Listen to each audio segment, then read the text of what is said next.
नमस्कार मित्रों, आप सभी का स्वागत है आपके अपने चैनल कथा साहित्य दर्पण में, जहां हम लोग सुन रहे हैं जगदीश चंद्र जी का लिखा हुआ बहुत ही महत्वपूर्ण उपन्यास, जो कि विभिन्न पाठ्यक्रमों में भी लगा हुआ है, धरती धरना अपना। यह उपन्यास पंजाब के दोआब क्षेत्र के घोड़ेवाहा नामक गाँव की कहानी को वर्णित करता है, जो कि दलितों की व्यथा कथा कहता महाकाव्यात्मक उपन्यास है।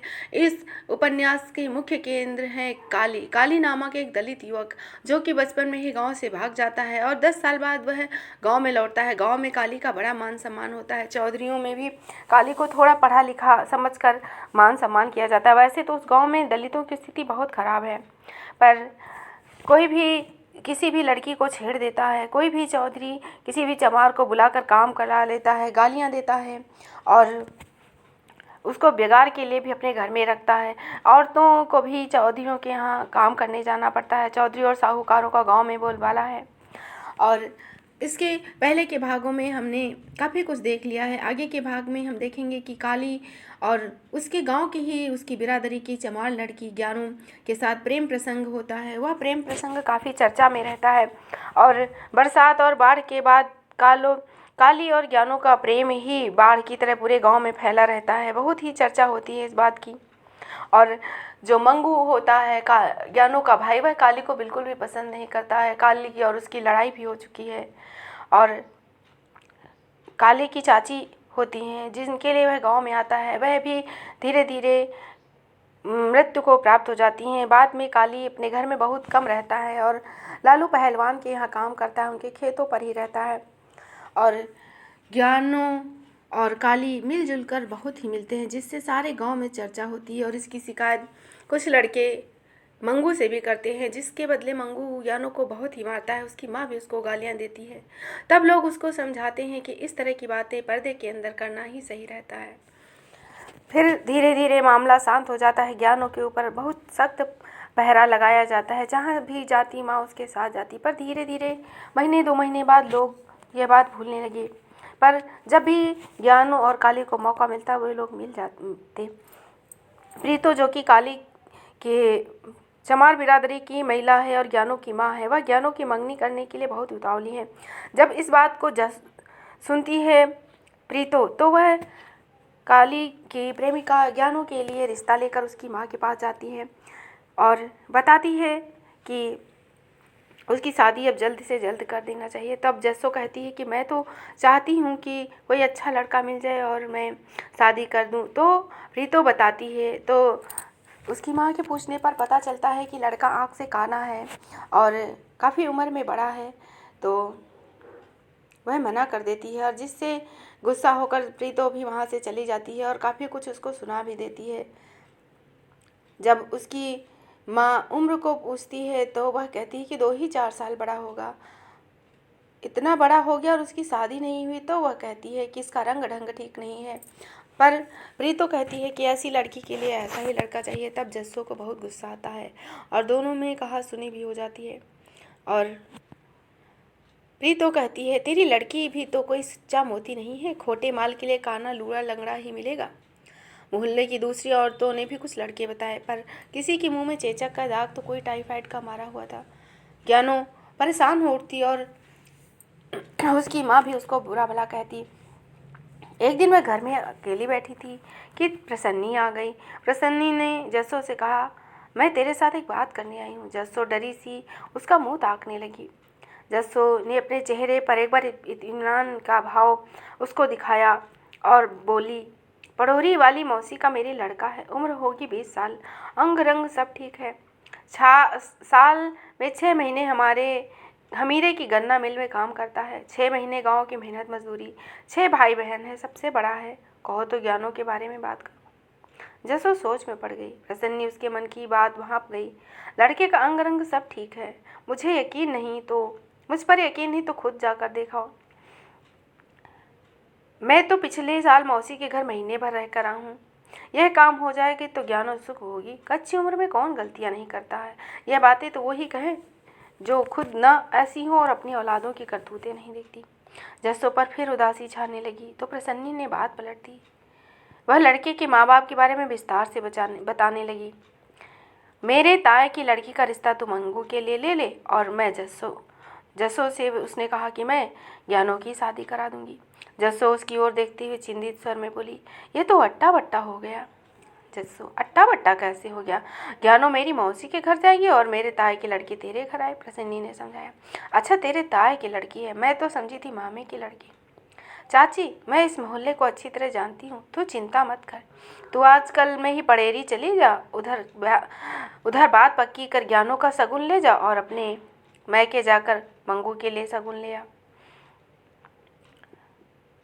जस्सो ने कहा, चाची तू ये काम करा दे तो मैं तेरी उम्र भर गुण गाऊंगी। जस्सो ने प्रसन्नी का हाथ पकड़ते हुए कहा। ज्ञानों की मंगनी के बाद प्रसन्नी का उनके घर में आना जाना बहुत बढ़िया। ज्ञानों के पास प्रसन्नी बैठती तो हमेशा उसके मंगेतर की बातें करती, पर ज्ञानू अपने ही ख्यालों में खोई हुई सिर हिलाती। काली अधिकतर लालू पहलवान की हवेली में रहता, खाता पीता और वहीं सो जाता। कोई न कोई लेकिन उसको यह खबर देता कि ज्ञानों की मंगनी हो गई। यह बात सुनाने का ढंग ऐसा रहता कि जैसे वो पूछ रहा हो कि अब उसका क्या होगा। लोगों की बातें सुन काली को संदेह सा होने लगा। ज्ञानू अपनी मंगनी पर संतुष्ट है। वह रात को उठकर उस स्थान पर जाता जहाँ वे मिला करते थे। मोहल्ले में जाता तो भी ज्ञानू गली में नजर नहीं आती। यह सब कुछ देख उसको संदेह हुआ और वह संदेह विश्वास में बदलने लगा। पर वह चाहता था कि एक बार वह मिल जाए तो उसको अपनी आंखों से देख ले। गलियों में अंधेरा छा गया, घर में दिए जल गए। काली लालू पहलवान की हवेली से घर आ रहा था। घर के सामने जीतू के घर के सामने मुड़ा तो उसके पांव ठिठक गए। थोड़ी ही दूर पर ज्ञानों का घर था। वह सिर झुकाए आगे बढ़ने लगा। ज्ञानों के घर के द्वार के दोनों पट खुले थे। वह आंगन में दोनों घुटनों पर ठोड़ी रखे बैठी थी। काली उसे देखकर ठिठक गया। उसकी दहलीज की ओर बढ़ते उसने धीमी सी आवाज में कहा, ज्ञानू।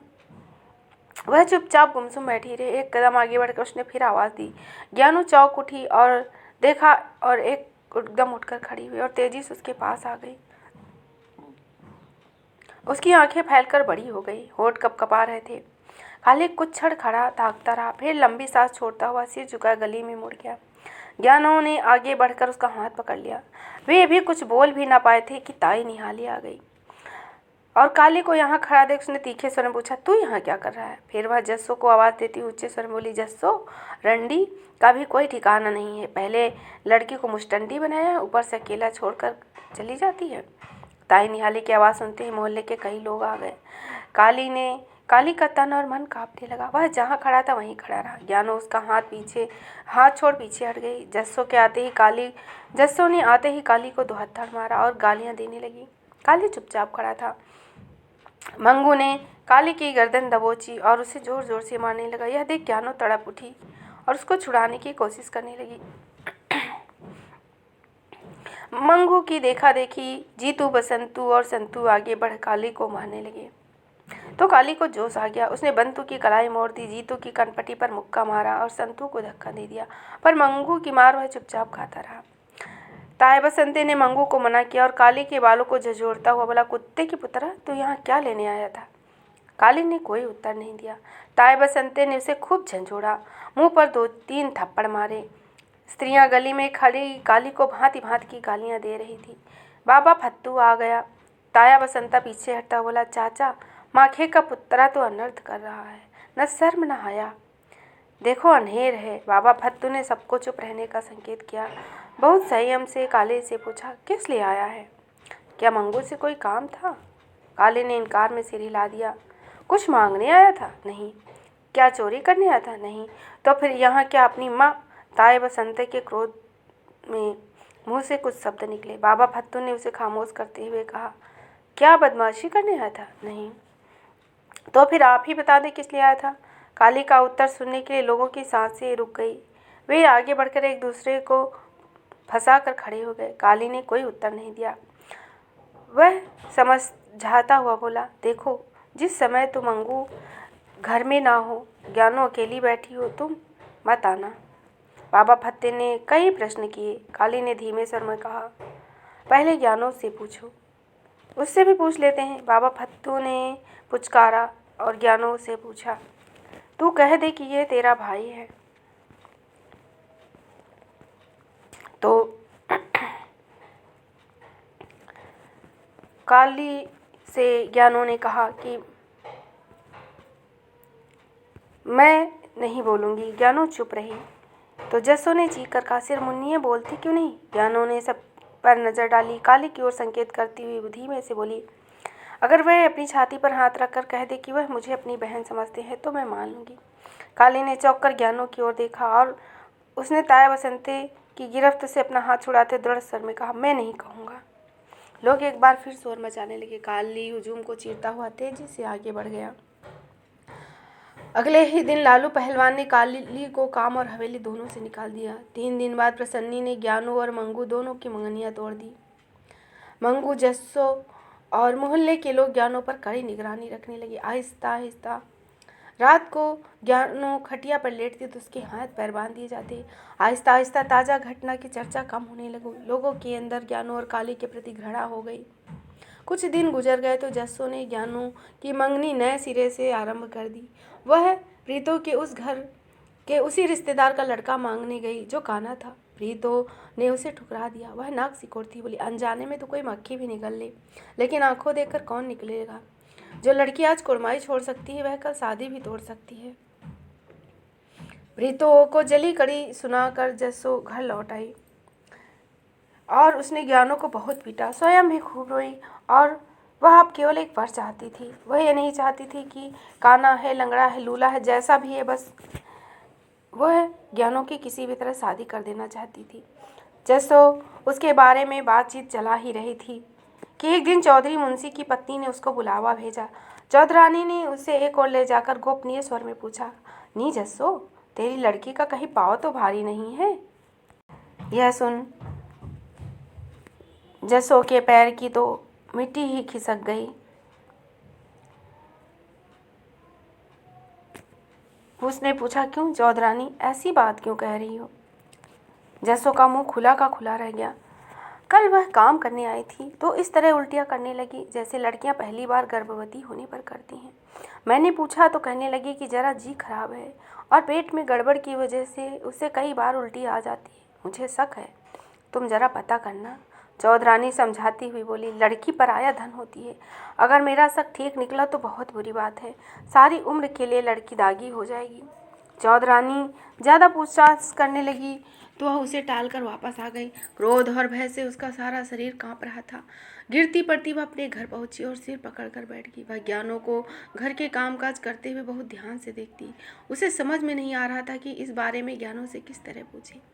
24 घंटे इसी चिंता में घुलती रहती। अगर ज्ञानू सचमुच गर्भवती हुई तो क्या होगा इसका? इससे तो कोई ब्याह नहीं करेगा और ना ही वे गली मोहल्ले में मुंह दिखाने के काबिल रहेंगे।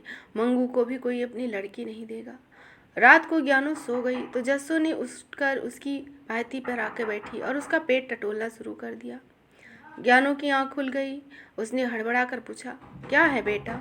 जस्सू ने पहले तो हेर फेर से पूछने की कोशिश की, लेकिन जब ज्ञानू की समझ में बात नहीं आई तो सीधी तरह पूछ ही लिया। ज्ञानू का रंग उड़ गया। वह गहरी चिंता में डूबी हुई बोली, माँ मुझे पता है। जस्सू ने उसे पता नहीं है। जस्सू ने उसे दुलराते हुए पूछा, पुत्रा, इसी में सबकी भलाई है, इसी में सबकी इज्जत है, तू साफ साफ बता दे। ये बात सुन ज्ञानू को करंट जैसा महसूस हुआ और वह बहुत चिंता में डूब गई। जस्सू ने उसे दुलराते हुए पूछा, पुत्रा, इसी में सबकी भलाई है, इसी में सबकी इज्जत है, तू साफ साफ बता दे। जस्सू साथ ही साथ परमात्मा से प्रार्थना कर रहे थे कि चौधरानी का शक निराधार हो। ज्ञानू कुछ बताने में असफल रही तो जस्सू खोज खोज कर प्रश्न पूछने लगी। उसने उसके उत्तरों से किसी परिणाम तक पहुंचने का निर्णय किया। अंत में जस्सू ने उसके मासिक धर्म के बारे में भी पूछा और ज्ञानू का उत्तर पा कई वर्षों के अपने अनुभव से उसने पता कर लिया कि चौधरानी का संदेश ठीक है। वह चीख कर बोली, अरे सिर मुनिए, तूने अनर्थ कर दिया, तू पैदा होते ही क्यों नहीं मर गई? जस्सू रोती हुई कभी ज्ञानू को 2 हथौड़ मारती, कभी अपना सिर पीटना शुरू कर देती। वह इस मामले में जितना ज़्यादा सोचती उतना ही ज़्यादा उसे भय महसूस होता। कई बार उसने मन में विचार किया कि वह उसका विवाह काली से ही कर दे, लेकिन यह सोचते ही वह सिहर उठती कि अपने ही गांव के, अपने ही मोहल्ले के, अपनी ही गली और अपने ही गोत्र के लड़के से वह कैसे विवाह कर सकती है। आज तक ऐसा कभी नहीं हुआ। मोहल्ले वाले यह सुनते ही उसे कच्चा खा जाएंगे और उन्हें इलाके से तो क्या, शमशान भूमि में भी जगह नहीं मिलेगी। जस्सो के सामने दूसरी बड़ी समस्या थी, मंगू को यह बात बताए या फिर छुपा कर रखे। ज्ञानों को उठते बैठते देखो वह रो पड़ती। अगर विवाह के पश्चात वह गर्भवती होती तो वह घर घर बधाई देती, स्वयं लोगों को बताती कि मेरी बेटी माँ बनने वाली है। गली मोहल्ले की स्त्रियां उसका मन बहलाती और उससे छेड़छाड़ करती। ससुराल में वह कपड़े बेचती। ज्ञानों को भी अपने तौर पर बहुत ज़्यादा चिंता थी। उसे मालूम था कि इस गांव में रहते वह काली के साथ विवाह नहीं कर सकेगी। उसके लिए तो काली से मिलना भी बहुत कठिन था। वह बहुत रात गए आता और सुबह सवेरे ही निकल जाता। उससे समझ में नहीं आ रहा था कि किसी तरह वह काली से मिले और यह खबर बता दे। जस्सो ने निर्णय किया कि अब वह मंगू को कुछ नहीं बताएगी।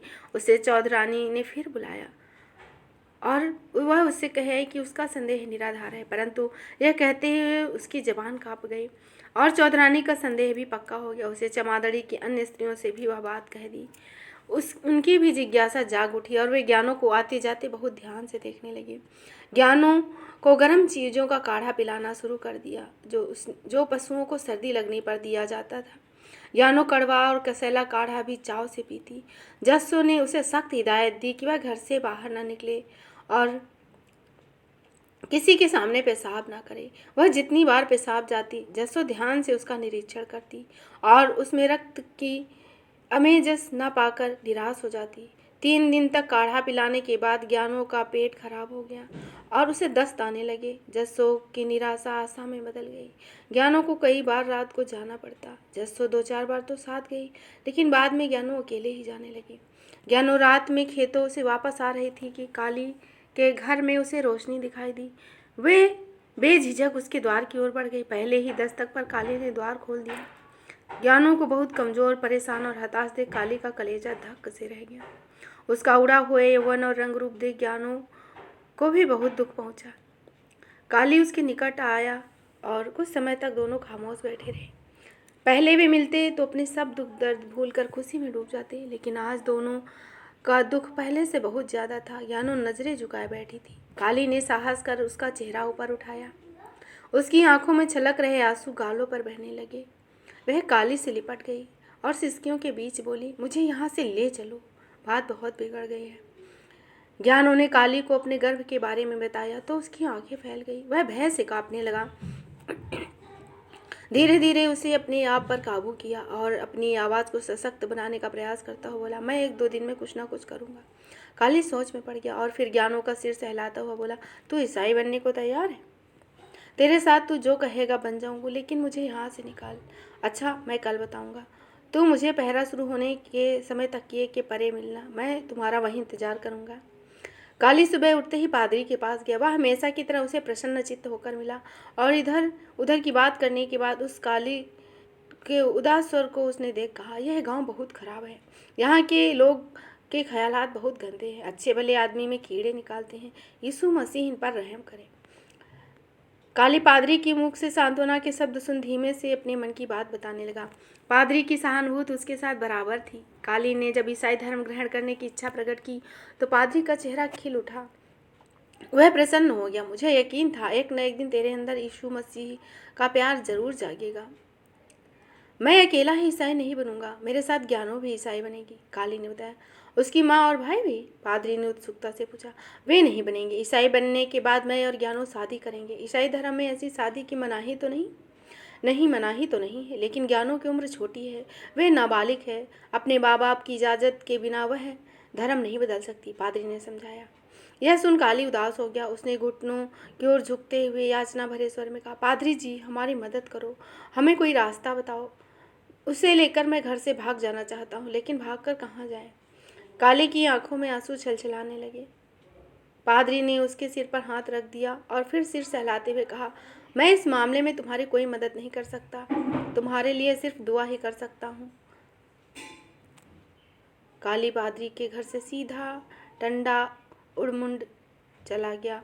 वह सारा दिन बस अड्डे के पास आम के बाग में लेटा हुआ सोच में डूबा रहा। ज्ञानों के को साथ लेकर भाग जाने की बात सोचता उसकी आंखों के सामने अंधेरा छा जाता। जमीन आसमान पर उसे कोई जगह नहीं नजर आती जहां वह ज्ञानों को लेकर जा सके। कभी कभी वह चाहता कि अकेला ही गांव छोड़कर भाग जाए, मगर इसके लिए उसका मन नहीं मानता। रात को वह अनमना सा तकिए से पैर फैलाकर फसल में बैठा ज्ञानों की प्रतीक्षा कर रहा था। उसका दिल धक धक कर रहा था। उसे समझ में नहीं आ रहा था कि ज्ञानों को क्या उत्तर देगा, इस कठोर समस्या का समाधान कैसे करेगा। पत्ता भी हिलता तो उसके कान खड़े हो जाते, सांसें रुक जाती। कुछ समय के लिए वह दुबका बैठा रहा। पहरेदार गांव के दूसरी ओर पहुंच गया, लेकिन ज्ञानू अभी तक नहीं आए।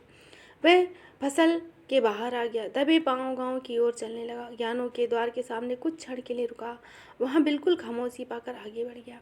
खाट पर लेटते ही उसे इस चिंता ने घेर लिया कि पता नहीं ज्ञानू क्यों नहीं आई। वह वचन करके पीछे हटने वालों में से नहीं है। वह रात रात जागता इसी सोच में डूबा रहा। 7 दिन तक काढ़ा पिलाने के बाद भी ज्ञानों को कोई फायदा नहीं हुआ तो जस्सो बौखला गई। उसने ज्ञानों को बहुत पीटा और स्वयं भी 8-8 आंसू रोए। वह कोठरी में पड़ी ऐसे विलाप करती जैसे उसका युवा बेटा मर गया हो। उसने मंगू को चौधरी की हवेली से बुलवा भेजा, उसे कोठरी में ले जाकर द्वार बंद कर दिया और अपनी छाती पीटती हुई बोली, पुत्रा, अनर्थ हो गया। फिर वह मंगू के कान में फुसफुसा कर कहने लगी। मंगू उसकी बात सुनकर भिन्ना गया और दांत पीसता हुआ बोला, मैं दोनों को जान से मार दूंगा। जस्सो उसके मुंह पर हाथ रखते हुए बोली दबी आवाज में, शोर क्यों मचाता है? इज्जत पहले ही खराब हो गई है, क्या मिट्टी भी खराब करना चाहता है? अपनी ही चीज़ खोटी है तो दूसरे को किस बात का दोष दें? मंगू कुछ शांत हो गया तो जस्सो ने उदास स्वर में बताना शुरू किया, मैंने सब ओढ़ पोढ़ और टोटके करके देख लिए, उनसे कुछ नहीं हुआ। मोहल्ले में भी लोगों को संदेह हो गया है। मुझे अभी तक किसी ने कहा तो नहीं, लेकिन आपस में खुसर फुसर रहती है। तो कहीं से मुझे संखियाँ ला कर दे दे, मैं इसको जहर दे दूँगी। यह मर गई तो सारी बात खत्म हो जाएगी। अगर इस हाल में जिंदा रही तो कोई तुझे भी लड़के नहीं देगा। ये सुझाव दे जस्सो रोने लगी।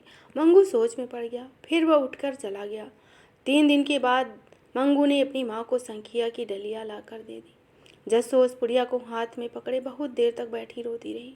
कई बार उसके जी में आया कि उस पुड़िया को नाली में फेंक दे, लेकिन जब वह यह सोचती कि 7-8 महीने के बाद उसकी कुंवारी बेटी के बच्चा जन्म लेगा तो वह कांप जाती। उसने ज्ञानों को 3 दिन तक और भी ज़्यादा सख्त काढ़ा पिलाया। वह दिन रात परमात्मा से प्रार्थना करती कि ज्ञानों का गर्भ गिर जाए। उसे पूरी आशा था कि तीसरे दिन काढ़ा जरूर असर करेगा, लेकिन वह दिन गुजरने के बाद भी ज्ञानों अच्छी भली रही तो जस्सो ने संखिया देने का फैसला कर लिया। उसने मंगू को बता दिया। जस्सो खामोशी से रोती हुई संखिए की डलिया को गुड़ में लपेट उंगलियों में गोली करती रही। सायं को मंगू घर आया और ज्ञानों को रोटी पकाते देखा। उसकी आंखों में आंसू छलक आए। वह दिए की रोशनी से उठकर अंधेरे में जा बैठा और एकटक उसी की ओर देखता रहा। उसने ज्ञानों के हाथ की रोटी खाई। आज शायद मंगू की जिंदगी का वह पहला दिन था जब उसने ज्ञानों से गाली गलौज नहीं किया। उसने सोचा कि वह घर में ही सोएगा, लेकिन बाद में इरादा बदल लिया। जस्सो भी ज्ञानों से बहुत ही चाव से लाड लड़ा रही थी, उसे पुत्रा कह कर पुकार रही थी। ज्ञानों की कुछ समझ में नहीं आ रहा था कि आज माँ के व्यवहार में इतनी तब्दीली क्यों आ गई। वह खुश थी कि उसकी माँ और भाई दोनों क्रोध में नहीं हैं। जस्सो ने अपने आप ज्ञानों की खाट बिछाई और जब वह सोने के लिए तैयार हुई तो उसके हाथ पर गोली रख पानी का गिलास देती हुई कांपती आवाज़ में बोली, पुत्रा खा लो, इससे आराम क्षमा करना।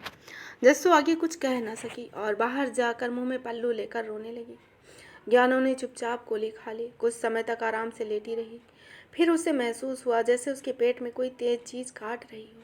उसका सारा शरीर ऐंठने लगा। वह खाट पर पड़कर तड़पने लगी और जस्सो इसके इर्द गिर्द घूमती हुई आंसू बहाती रही। गली में चौथा पहर आया तो ज्ञानों को जोर की उल्टी आई। जस्सो अपना रोना पीटना भूल गई और दिया जलाकर ज्ञानों पर झुक गई। वह बिल्कुल बेहोश पड़ी थी और उसकी सांस उखड़ गई। थोड़े ही समय बाद उसे एक और उल्टी आई और वह खाट पर लुढ़क गई। जस्सो ने अपना सिर पीट लिया और उसके साथ लिपट कर विलाप करती हुई। आखिरी पहर से पहले मंगू भी घर आ गया। माँ को रोता देख वह समझ गया कि ज्ञानू अपनी जिंदगी का दाग अपने साथ लेकर इस संसार से चली गई। उसे याद आया कि यह सब काली की वजह से हुआ है। जस्सो भी उसको देखकर फुट फुट कर रोने लगी। अब तक वह थोड़ा संयम बनाए हुए था, लेकिन मंगू के आने से जैसे उसको छुट्टी मिल गई, वह अपनी चीखों को दबाती हुई निढाल सी हो गई। मंगू ज्ञानों के ऊपर झुक गया और उसका चेहरा अपने आंसुओं से नहला दिया। जब उसको याद आया कि यह सब काली की वजह से हुआ तो उसके अंदर बदला लेने की प्रबल भावना जागी। वह लाठी उठाकर गली में आ गया, लेकिन जस्सो ने गिरते पड़ते उसे पकड़ लिया और धीमी कमजोर आवाज में बोली, पुत्रा, पहले इससे सहेज ले, बाद में उसे देख लेंगे। वह इस गली में जिंदा नहीं रह सकता। जो माँ अपनी कोखजाई बेटी को जहर दे सकती है, वह उसे जीता नहीं रहने देगी। माँ बेटा अंदर आ गए। जस्सो ने खून के सब चिन्ह मिटा दिए और फर्श पर लेप कर दिया। जब पौ फटी तो आंगन में खड़े होकर दहाड़ मारकर चिल्लाने लगी, हाय लोगों, मैं लुट गई। और उसकी चीखें सारे गांव में छा गई। लोगों को पता था कि यह चीखें जस्सो की हैं और यह भी मालूम था कि यह क्यों रो रही है। गांव में हर प्रेम की मारी मुटियार का गर्भवती होने के बाद यही हाल होता है। और ऐसी मुटियार की माँ की चीखें बहुत ही करुणा भरी होती हैं, क्योंकि उनमें उनकी बेटी के पाप के साथ साथ अपने पाप का पछतावा भी शामिल होता है। थोड़े ही समय में मोहल्ले की स्त्रियां जस्सो के घर पहुंच गईं। मर्द शमशान भूमि में लकड़ियां पहुंचाने लगे। ताए बसंता मंगू को जल्दी से जल्दी अर्थी निकालने के लिए जोर दे रहा था। केवल जस्सो ही रो रही थी। अन्य स्त्रियां उसे चुप करा रही थी। वे कानों को छूती हुए एक दूसरे को कनखियों से समझा रही थी कि ज्ञानों को जहर देकर मारा गया है, लेकिन किसी ने यह बात अपने होठों पर नहीं आने दी। ज्ञानों की मौत का कारण ना तो किसी ने पूछा और ना ही किसी ने बताया। सूर्योदय के थोड़ी देर बाद ही ज्ञानों की अर्थी शमशान भूमि पहुंचा दी गई। कोई रीति रिवाज नहीं किए गए, लेकिन मोहल्ले के हर व्यक्ति ने उसकी अर्थी को कंधा दिया ताकि वह चुड़ैल बनकर बाद में उन्हें परेशान न करे। उसकी अर्थी को आग लगा। सब लोग अपने अपने काम पर चले गए। कोई सफ नहीं बिछी। किसी ने ज्ञानों के गुणों का वर्णन नहीं किया। सब भयभीत और उदास थे। जस्सो के पास केवल बेबे हुक्मा बैठी थी और वह भी उसे दिलासा देने के बजाय परमात्मा को याद करती हुई सबके लिए सद्बुद्धि की कामना कर रही थी।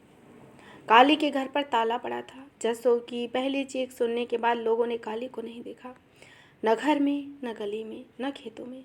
वह ऐसे गुप्त हो गया जैसे जमीन निकल गई या आसमान। कुछ लोगों ने रात को यह खबर फैलाई कि उन्होंने काली को सूर्यास्त के समय ज्ञानों की चिता के पास बैठे देखा और वह उसकी गर्म राख पर झुका हुआ था, और जब वे उसकी ओर बढ़े तो वह खड़ी फसल में छिप गया और उसका कुछ पता नहीं चला। और कुछ लोगों ने अफवाहें उड़ाई कि वह रेलवे जंक्शन पे एक लाश मिली है जिसकी शरीर की बनावट एकदम काली के जैसी है। और थोड़े दिन बाद यह खबर फैली कि एक कुएं के पास लाश मिली है। 3 मास तक प्रीतो प्रतिदिन सुबह सवेरे खबर सुनाती रही कि काली रात को भी नहीं आया। लोग कुछ दिनों तक इस खबर को दिलचस्पी से सुनते, लेकिन ज्ञानों की याद फरामोश होने के साथ साथ काली के बारे में भी उनकी जिज्ञासा घटती रही। एक बार कोई खबर लाया कि भोगपुर और चुंगाल के स्टेशनों के बीच रेल के फाटक से थोड़ी दूरी पर रेलगाड़ी के पहियों ने किसी युवक के सिर और चेहरे को कुचल दिया है। मृतक को पहचानना मुश्किल है, लेकिन सुना है उसका धड़ काली से मिलता जुलता है। इसके बाद दूसरी खबर फैलने की 3 कोस दूर एक अंधे कुएं से सड़ी हुई लाश मिली है। कहते हैं उसका हुलिया काली जैसा था। लोगों ने दोनों खबरें सुनी, लेकिन किसी ने पड़ताल करने की आवश्यकता नहीं समझी। खेतों में सरसों खिल गई। गेहूं की फसल जमीन से एक हाथ ऊपर उठाई। गन्ने की बेलने चलने लगे। खड़े पानी पर कोहरा जमने लगा। लोग अलाव के इर्द गिर्द सर्दियों के मौसम को कोसते हुए गर्मी के मौसम की प्रशंसा करते।